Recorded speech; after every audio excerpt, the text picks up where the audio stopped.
You're listening to Retail Remix, your inside access to candid conversations with the people shaping retail's future. Here's your host, Alicia Esposito.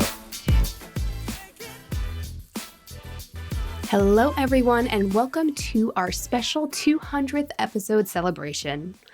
It has been a whirlwind 4 years hosting this show and having some timely, dynamic, and memorable conversations with members of our retail community. Honestly, it's been a bit of a labor of love, but it has also been a joy and a pleasure to be your host. You may not remember this, but for our 100th episode, which honestly I feel like just happened, we featured the top 5 episodes selected by you, our listener community. We dug deep into the data, looked at lifetime listens, social shares, and just general audience feedback. Sure, I'm going to take all of that into consideration this time around, but this episode is going to be all about me. And by that, I mean I'm going to spotlight my top 5 episodes. And to be honest, the moments where I geeked out a little bit. Because over the years, we have had some incredible conversations that truly reflect the industry's evolution and its commitment to innovation. We kicked the series off in the heat of COVID-19, and within that time, we have seen new brands take the industry by storm, new tech dominating media headlines, and of course, plenty of debates around consumer behaviors, the economy, and where the industry is heading. So while I do want to spotlight some of my favorite episodes where I really dug deep and I really was able to geek out with someone who knows the industry so well, the through line here is I also wanted to spotlight experts, thought leaders, and practitioners that were really emphasizing and actualizing this innovation. So, with all that aside and with my strategy known, let's dig in. Without further ado, Alicia's top 5 Geek-Out episodes. First up, we have our industry experts and thought leaders, starting with Nikki Bayard, a friend of many and a reliable and thought-provoking voice of the industry. And honestly, I've known Nikki for years, and she was actually one of my first sources when she was with Retail Systems Research back in the day. And honestly, I've always appreciated how she has continued to look at retail trends and technology through that analyst eye. She asks really pointed questions and really has a way about cutting through the noise and the clutter of the industry to dig into what really matters, especially as it relates to innovation, how to make it a reality, the trends and opportunities for retailers. In this conversation, Nikki and I dug deep into the organizational barriers of innovation, especially as we think about in-store technology. Who should be leading these efforts? How can executives get a seat at the planning table? And perhaps most importantly, how can they win the budget they need to drive meaningful, tangible change? Nikki was not shy sharing her thoughts on these and other questions, especially as it relates to her work now with Aptos. And then in terms of investment focus, obviously you spoke about the customer experience, and we all know that spans across channels. There's that demand for a more unified experience. So, how are tech decisions taking shape, or how are the considerations changing now that because of the pandemic and because of evolving consumer demand, we know now more than ever that fulfillment needs to be seamless and omnichannel. Inventory needs to be aligned and transparent across channels. How is all of these aspects playing a role in technology conversations and ultimately decisions? Yeah, it's really interesting because the CIO is definitely the one who is driving a lot of these innovation discussions, or it's coming out of the technology team. And I think it's because there's just this awareness now that you can't really innovate without technology. So if you can't start with what the technology can help you do, then it doesn't matter how big your dreams are. If you can't implement them, then it's great to dream, but that's not a strategy. So we see more companies starting from the technology perspective of what's out there and what can we do with what can technology do, and then translating that into, okay, what can we do with that technology? So it is a very tech heavy discussion. And I would agree, it's definitely focused on that intersection between customer experience and inventory, because I think lots of retailers are seeing where there's been a bit of a pullback in terms of e-commerce and consumer spending in e-commerce. It's kind of flattening out, or it's certainly not continuing to grow at the rates that we saw during the pandemic. But what hasn't flattened out is omnichannel. And I think a lot of retailers were sort of taken by surprise. I think they expected to see that, like, buy online, pick up in store, for example, would drop off once consumers felt more comfortable coming back to stores. And instead, it's just accelerated. It continues to grow at those pandemic rates. And so it is creating a lot of need to kind of shore up those processes. But then they are thinking about it in terms of, well, it's great that I could do buy online, pick up in store today. Like, that's a pretty established use case. And it's really just kind of working through the retailer's infrastructure and processes to make it happen. But then they're starting to talk about, okay, but then how do I turn that into something more? Where are consumers going to want to go next with that? Like, do I need to be able to add more items to the order, or do suggested selling on the part of the store associate when the customer comes in the store to pick something up? Like, what else can I do beyond just, okay, I took your order and here you go, here's the item when you came in the store. So that's the kind of questions and back and forth that we're engaging in with our customers. And it really is driven primarily from the tech team. And then they bring in the different impacted parties as they go through it. So then you would talk to store people and you would talk to supply chain people and the e-commerce people.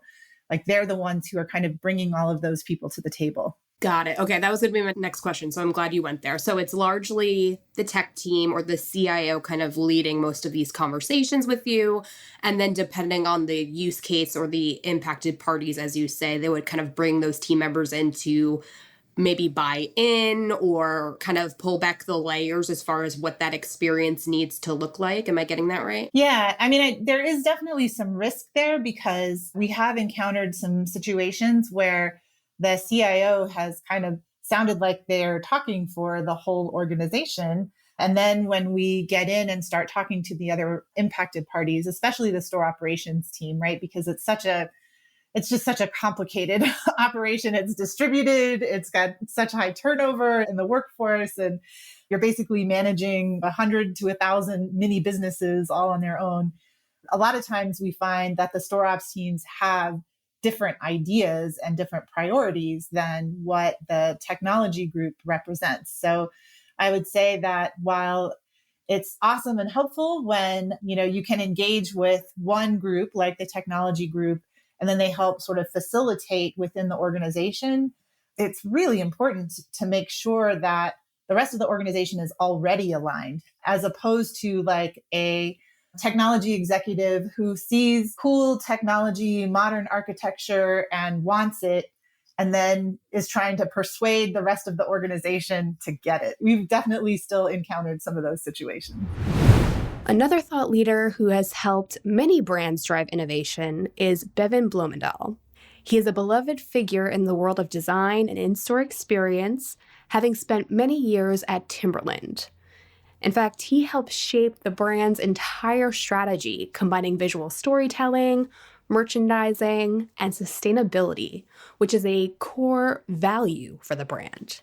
Now he's at Nelson Worldwide as Senior Principal and Chief Brand and Creative Officer, and he's zeroing in on how a brand's mission and values should influence store design decisions, from all of the creative aspects to even how technology decisions are being made.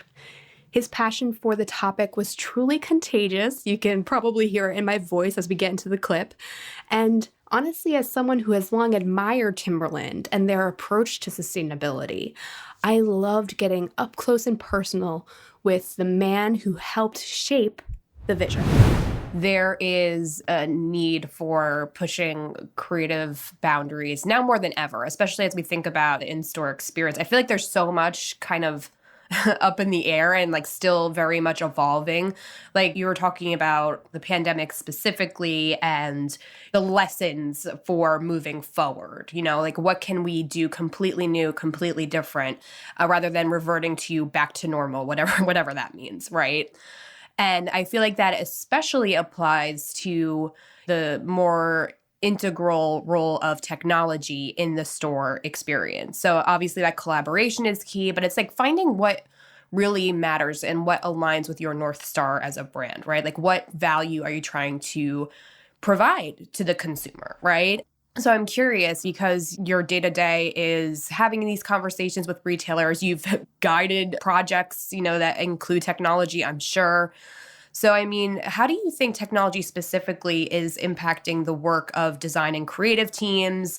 How do you see that changing? I mean, again, collaboration is crucial in bringing new stories and new concepts to life, especially through physical spaces and experiences. But how do you think technology specifically is changing things? It seems like a never-ending question, doesn't it? I mean, it's Even just providing the context, I was like, wait, but what about this? And what about that? Like, there are so many ways to address it. So many years of, like, how are we going to approach this and how is it impacting us? And while I realize that no one can see that I'm holding up in my hand right now an iPhone, but I am. I'm holding up iPhone and I can't even get into my car without it. I can't turn my house lights on or off without it.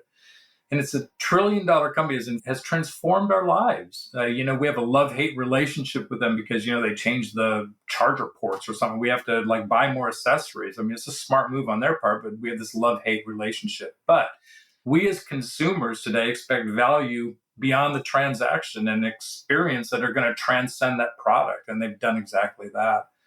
I firmly believe that we're living in a me-centric world where the consumers and customers are now fully in charge. And, you could ask, what does that mean for us, Bevan? It's like for all time until now, consumers have had agency, but they lack power. Now, because of that technology, social media, and the blurring of the physical and the digital worlds, consumers have both. The physical space has got to be defined by the kind of relationship that they want to have with the brand, and giving them what they want and delivered in a way that they feel is an authentic relationship and personalized experience. And you said it earlier, just a minute ago, that's frictionless, but yet it has to be sticky. So pretty amazing time, actually, I think, to be part of this reinvention with key meta trends that are out there right now, like belonging and placemaking bring people together, or amenities that are driving community are being valued, or flexibility and versatility are becoming table stakes in the design arena. Wellness, design principles are a prime focus for us all. But last but not least, that physical and digital are going to become one, or have become one. So all of these trends for me have some element of tech impact in the way that teams are approaching it. However, it's going to be completely dependent on the brand and its value proposition and promise to the consumer. So we've seen it over and over before, that the desire to be more tech savvy meant just throwing screens, big and small, in places where they were actually never meant to be. I think that there needs to be a considered balance of tech and tact. And I say tact for that tactile reason. I said there are some incredible moments of smell and touch that can't be replicated. They can't be recreated in the tech and digital world right now, that creates a lovely differentiator for some brands. And even though we're living in that technological enhanced world, let's not forget that humans need humans to feel human. And I believe that a brand that wants to remain relevant, they've got to deep dive into what that means for the customer experience, where they want transformation versus transactional places to go. So back to your question. So how is technology impacting the work of design and creative teams? Well, I can speak for Nelson worldwide. It's an incredible time of reimagining and reinventing, but renewing our own approaches in this digital ecosystem. And we're doing it one experience at a time, making sure that, we become more and more tech savvy with our relationship with the tech, but the tech is one that is accommodating to the connection needs of the consumer. While a lot of innovation is happening in stores, I'd be remiss if we didn't spotlight a guest who is helping drive innovation in e-commerce. Neha Singh is someone who immediately came to mind. And I think it has a lot to do with her background and how she ended up at her current company, Obsess. So she started out in the world of fashion and soon realized that the e-commerce experiences she saw and helped build were very much lacking in imagination, creativity, and of course, discoverability. Since then, she has built Obsess, and honestly, the company has been at the forefront of some of the most exciting and cutting-edge digital trends in retail, from gaming and virtual showrooms to, most recently, wearable technology, such as the Apple Vision Pro. Because these spaces create such opportunity for community activation, personalization, and even self-expression, I won't lie, I got a little nerdy with Neha as she dug deeper into how these technologies will shape the future of the retail experience. And you'll even hear that she makes a bit of a subtle reference to headsets and 3D, and this conversation happened months back. So it's pretty evident that she is always future forward, always thinking about the possibilities and what the opportunities for retail hold. Obviously, we've seen such an incredible convergence of digital and physical. We've seen digital technology really advance and people still trying to create these very interpersonal, physical-like experiences. Like you were talking about, people, quote unquote, dining together in a virtual environment, which is so fun and exciting.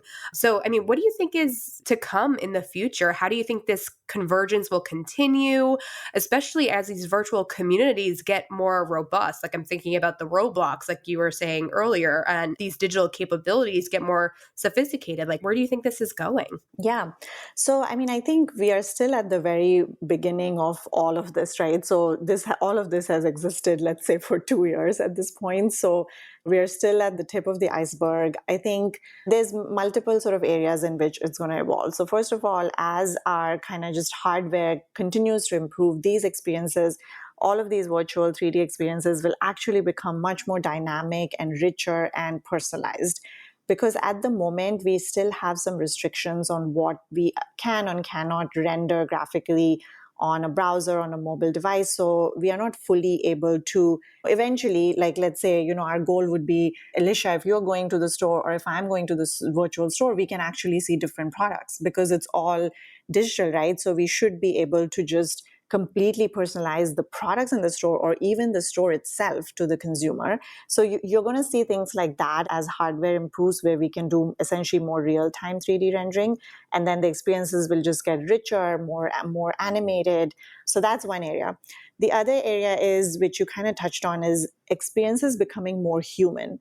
So as much as like this is all about virtual for us, and what we see generally in the industry is one of the very important principles is like, how do we make this more human? Because if you think about e-commerce, it's not very human today. And now really since the pandemic, that the other technology that got accelerated was live chat with sales associates and being able to ask questions as you're shopping online. So I think the way that will manifest itself in the virtual experiences, yes, we already have integrations with the sales live chat platforms. You're able to ask questions as you're going to the virtual store, but then we will see like avatars of designers or sales concierges or influencers actually welcoming you to the store, to taking you through the store, answering your questions and guiding you to the right products if you want that. If you don't want that, and if you just want to browse on your own, that's fine. And then the other way that the human part kind of manifests itself is just these experiences being more social. So social today, like, social commerce typically means like shopping on Instagram, but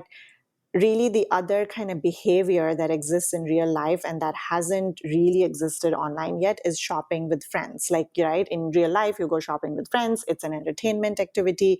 You spend more time because it is a social activity. So that's going to start more in online. It will happen through these virtual communities, as you mentioned, on these gaming platforms, but also separately, just it already started happening a little bit during pandemic where people are getting on Zoom video calls and shopping for a wedding dress and things like that. So we'll see more and more of that. And then the third and last one I would say is, which is a little bit further away, is ultimately all of this becomes fully immersive, in the sense that kind of where I started today's conversation, which was like wearing a headset, and it was too early for that. And now, obviously the technology has progressed so much. And in the next 2 to 3 years, I think we will see the hardware getting to the point that it's not clunky and it's very easy to use, and even it might even look stylish when a certain company releases their first product. So I think at that point, once you imagine that, it's like right now we are seeing all these experiences on our phone, but what if like you can literally be inside the Skim holiday village and you can walk around and you can explore it, and that, at that point sort of the brand engagement goes through the roof. So like I don't know exactly when that will happen, but at some point it's going to happen. And of course all of this is kind of leading up to that. And as a brand, once you have your 3D representation, today it's on your site, then it'll be on other Roblox, other platforms, and then ultimately it will be in a way where the customer is fully immersed. So I think that's the evolution we are going to see in the next 5 years. To close out this episode, I want to feature 2 brands that I was especially excited to have featured on the show. And honestly, I couldn't contain my excitement in the planning process and even during the recording process. Sure, as an editor and reporter, I do try to remain as objective as possible, but I'm going to be honest, sometimes my inner consumer and shopping fanatic simply cannot be tamed. One of my favorite conversations was with Natalie Gordon, founder and CEO of Babylist. Now, Babylist, there's a bit of a backstory here because it was a core destination for me when I was pregnant with my son. It's how I built my registry, it's how I discovered products, and really ensured that I was making the right decisions. And it has been personally incredible to see the company evolve from simply just an online registry into a reliable and content-driven retail ecosystem that spans online and physical environments.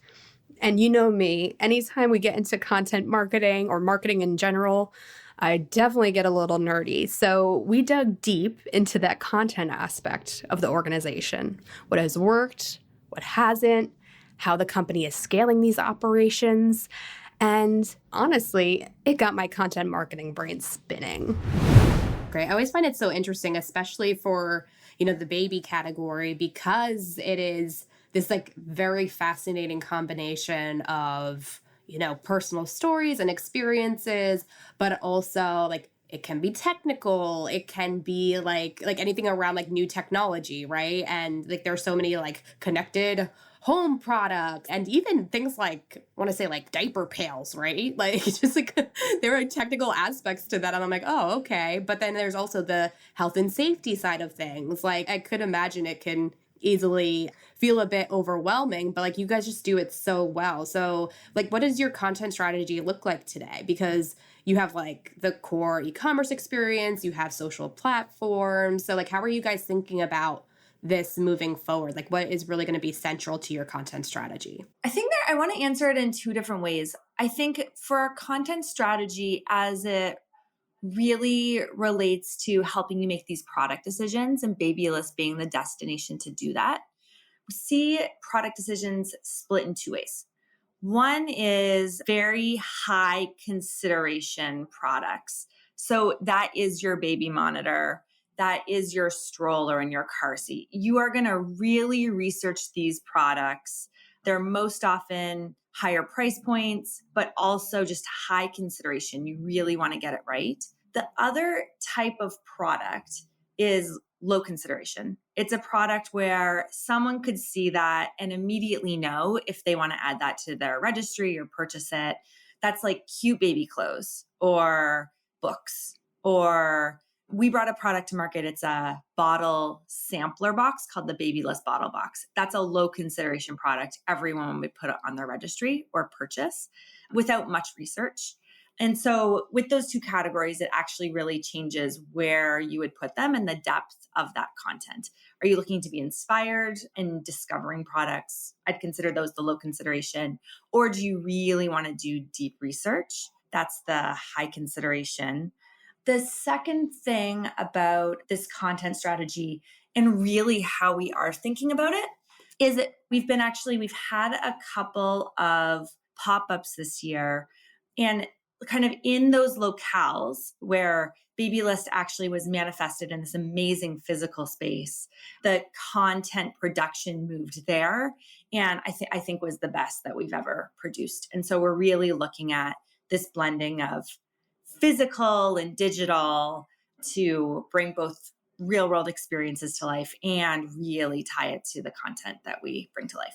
That's great. Yeah, I want to get into the in-person experiences in a second, but to go back to, just like the core e-commerce site and experience and designing a journey that your target audience is looking for and expects. I mean, I guess, your audience kind of breaks into two groups, right? Like it's, the parents and also the people who are buying for the parents, right? So it's probably two different sides, but are there any like new consumer behaviors or expectations that you're trying to lean into as a business as you think about updates or refinements that need to be made to the Babylist experience? I think a couple of trends that started in COVID, I think really are continuing, that really do affect us in the trajectory of our offering and the experience itself. With COVID, I run this business for almost a decade, and I felt like I knew this user going through this life stage better than almost anyone. And with the beginning of the pandemic, I felt like I just knew nothing. I did not know what she was going to do. I really saw baby showers slowing it down, and I wasn't sure how Babylist would be used. Two trends that we saw that definitely are continuing. It's grandma being much more comfortable buying things online. That's one. There was definitely a shift in that behavior. And even if she really wants to go in store and be inspired, she started to buy online and is much more comfortable doing so.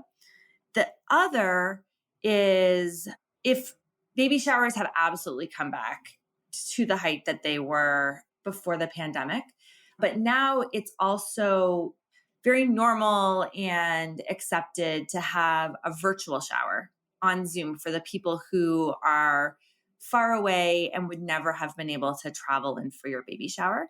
So we see kind of that support for the virtual shower continuing. We actually do a great job with e-commerce. And so that's been a bit of a tailwind, this shift to e-commerce. And I feel like the trends caught up with us a bit for what this content and commerce experience really could look like. The final brand I wanted to spotlight is Crocs. Now, I had the chance to sit down with Crocs Chief Digital Officer Adam Michaels when the brand was on an upswing. Now, like me, you probably remember Crocs when it had a bit of a negative position in the world, right? They were the creators of the ugly shoe that nurses and gardeners wore, but was so comfortable. Well, within that time, it has evolved and acquired new customers and turned into a full-blown cultural phenomenon. I was lucky enough to be able to sit down with Adam to dig into what I believe was a key driver of this brand pivot, its digital strategy. We got into all of the tools and tactics, elevating the brand and ensuring that it connected effectively with its consumer base, which was increasingly Gen Z and Gen Alpha, very much like it is now. And what I loved especially about this conversation is we got into mobile, which has become even more central to the customer experience and where there are increasing opportunities for innovation and differentiation, especially through the app experience. For as long as we've been covering apps, there has always been the conversation around what makes a good app. And should we do app or should we just have a really great mobile site? And the debate rages on, as they say. So why an app now? And why did you decide, or how did you decide, I guess is the better question, that it was important or even valuable for the Crocs brand and most of all the Crocs customer? Again, I've been with Crocs now, it'll be 9 years this spring. And I would say the app conversation has come up every year. And Right. every year until last year, really the answer was no. It just didn't make sense for us and our customer and our brand at that time. And I think a few things have changed over the past few years. Certainly just the brand and how it resonates with consumers, right? We're in an incredible period right now of brand growth where, to be honest, 9 years ago, we just weren't. And I think at the core of it, right, for an app to be successful, there has to be some level of A, stickiness, right? And B, a reason to use it other than just commerce. And for years, we really struggled with that piece, right? If you look at your phone and you just swipe, right? I'm sure like most people, dozens of apps on their phone. And as I look through mine, there are dozens here that I probably haven't opened in 6 months, maybe even a year. So first and foremost for us, it had to be more than just commercial. If it's only going to be a transaction, then we had the mobile version of Crocs.com and that's fine.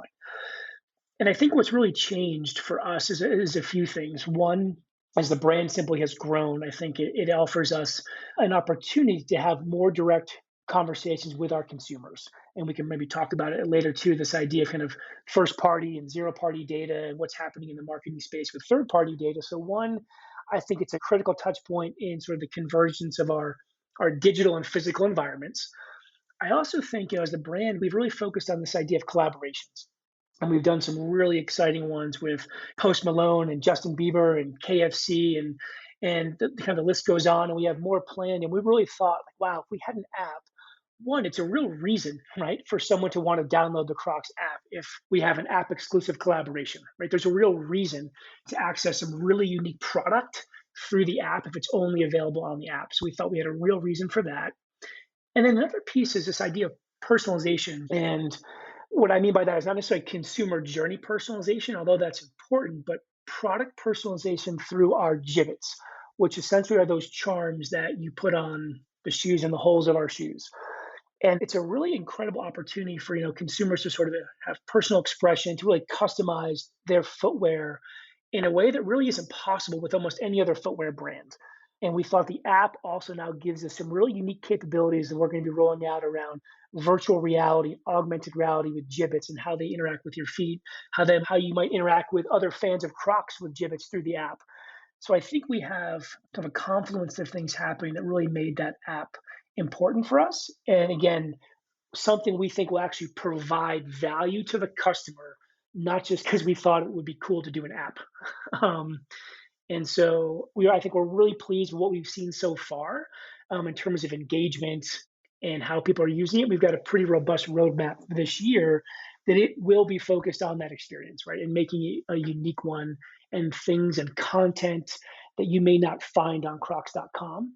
And I think that'll be the real differentiator, is that experience has to be unique and different enough from your own website.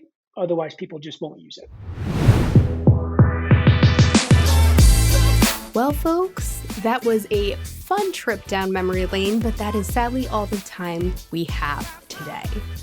It was such a pleasure digging into the archives and hearing how our conversations have evolved over the years.